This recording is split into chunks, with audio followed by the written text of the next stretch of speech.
जज़ाक अल्लाह खैरन। अस्सलाम वालेकुम and welcome to बारान रहमत। मैं हूँ सिद्रा इकबाल और यकीनन आज की शुरुआत भी हमने कुरान पाक की तिलावत से की और अब तो चंद रोज़ ही बचे हैं, यानी हो सकता है आपका साथ और हमारा साथ 4 रोज़ का हो या 5 रोज़ का हो। ईद भी मुतवक्के है, लेकिन आज की बड़ी ख़बर ये है कि जिस तरह सब लोग तैयारी कर रहे हैं, हम देख सकते हैं कि बहुत सारी चहमगोइयाँ हैं, अनसर्टनटी है कि लॉकडाउन की नौइयत क्या होगी, क्या सख्त तरीन लॉकडाउन होगा और डिलीवरी बॉयज़ का और आपके लिए मुख्तलिफ़ चीज़ों को मंगाना, उसकी तरसील, उसको डिलीवर करना क्या ज़्यादा मुश्किल हो जाएगा। I think that confusion is causing more people to come out. इस वक्त अगर आप बाज़ारों में देखते हैं तो शदीद रश है। इसके अलावा एक और रश जो लगा हुआ है, लोगों का मदद करने का ज़ौक़ और शौक़ है। मुझे ये बात हमेशा हैरान करती है और इससे खुशी और मसरत भी महसूस होती है कि हम अपने से ज़्यादा दूसरों का ख्याल रखने वाली कौम है। हमारे इर्द गिर्द आपको बहुत सारे ऐसे लोग नज़र आएंगे जो उजलत में हैं कि रमज़ान के आखिरी अय्याम में जिस कदर हो सके दूसरों की मदद करें। आज हमारे प्रोग्राम का पहला हिस्सा ऐसी ही तंजीमों और ऐसी ही ऑर्गेनाइजेशंस के लिए डेडिकेटेड है, जिनसे हम बात करके जानेंगे कि इस मिशन में वो किस तरह आगे बढ़ रहे हैं और उनके क्या एक्सपीरियंसेस रहे हैं, खुसूसन इस महीने में।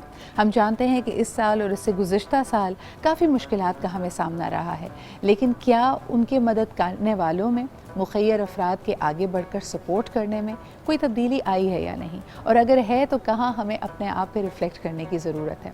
इसके अलावा जी एक दफ़ा फिर आखिरी अय्याम है, लोग जो एतकाफ़ में बैठे हैं या फिर लैलतुल क़द्र के लिए कोशिशें कर रहे हैं। कल रात भी यानी गुज़िश्ता शब भी रत जगाई की थी, जिसमें हमने कोशिश की, तीसरी ताक रात थी कि अल्लाह ताला से इस खूबसूरत, इस बहुत ही वैल्यूबल रात को पा सकें।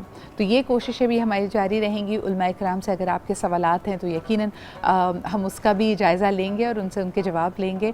ख़ास तौर पे फैमिली लाइफ से रिलेटेड मुझे लगता है कि लोगों के बहुत सारे सवालात हैं। कोई भी सवाल सिंपल, छोटा या बेवकूफ़ाना नहीं होता। If there is anything that education teachers you, कि कहीं पे भी आपको कोई मुगालता हो, कोई अभाम हो, तो यकीनन आगे बढ़कर उसको हमें पता कर लेना चाहिए, उसके बारे में रहनुमाई लेकर लेनी चाहिए। अच्छा जी, जब हम इस्लामी तारीख़ को देखते हैं, अमूमन हम हम अरब तारीख़ और इस्लाम के बिल्कुल जो अव्वलीन वक्त था उसकी बात की जाती है।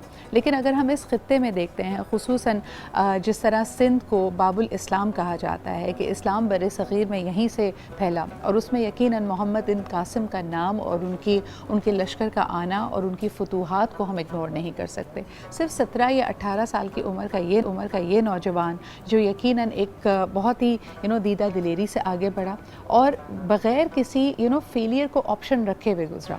एक उनके नाम से मंसूब बड़ा अहम वाक़या है कि जब ये सिंध की सरज़मीन पे पहुँचे और आगे नज़र आ रहा था कि बहुत सारी रियासतें हैं, बहुत सारे राजा महाराजा हैं जिनकी अपनी अपनी आर्मीज़ मौजूद हैं, उनके पास अपना असलहे से लेज़ लश्कर मौजूद हैं।